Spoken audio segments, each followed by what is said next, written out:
আসলে চেষ্টা চলমান থাকবে। আজকে রানার আপ হয়েছে, সামনে চ্যাম্পিয়ন হবে এমনটাই আমরা প্রত্যাশা করছি।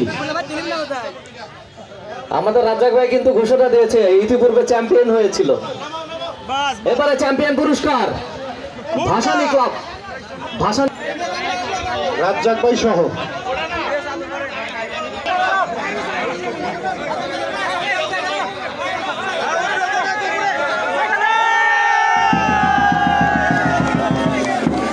সন্তোষ ভাসানী ক্লাবের কর্মকর্তাদের আমি অনুরোধ করছি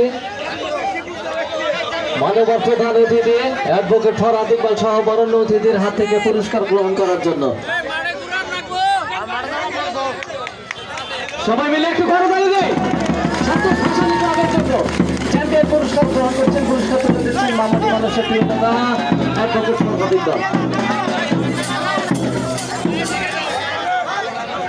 ইয়াং স্টার ক্লাব বড়বেলতার পক্ষ থেকে সবাইকে ধন্যবাদ।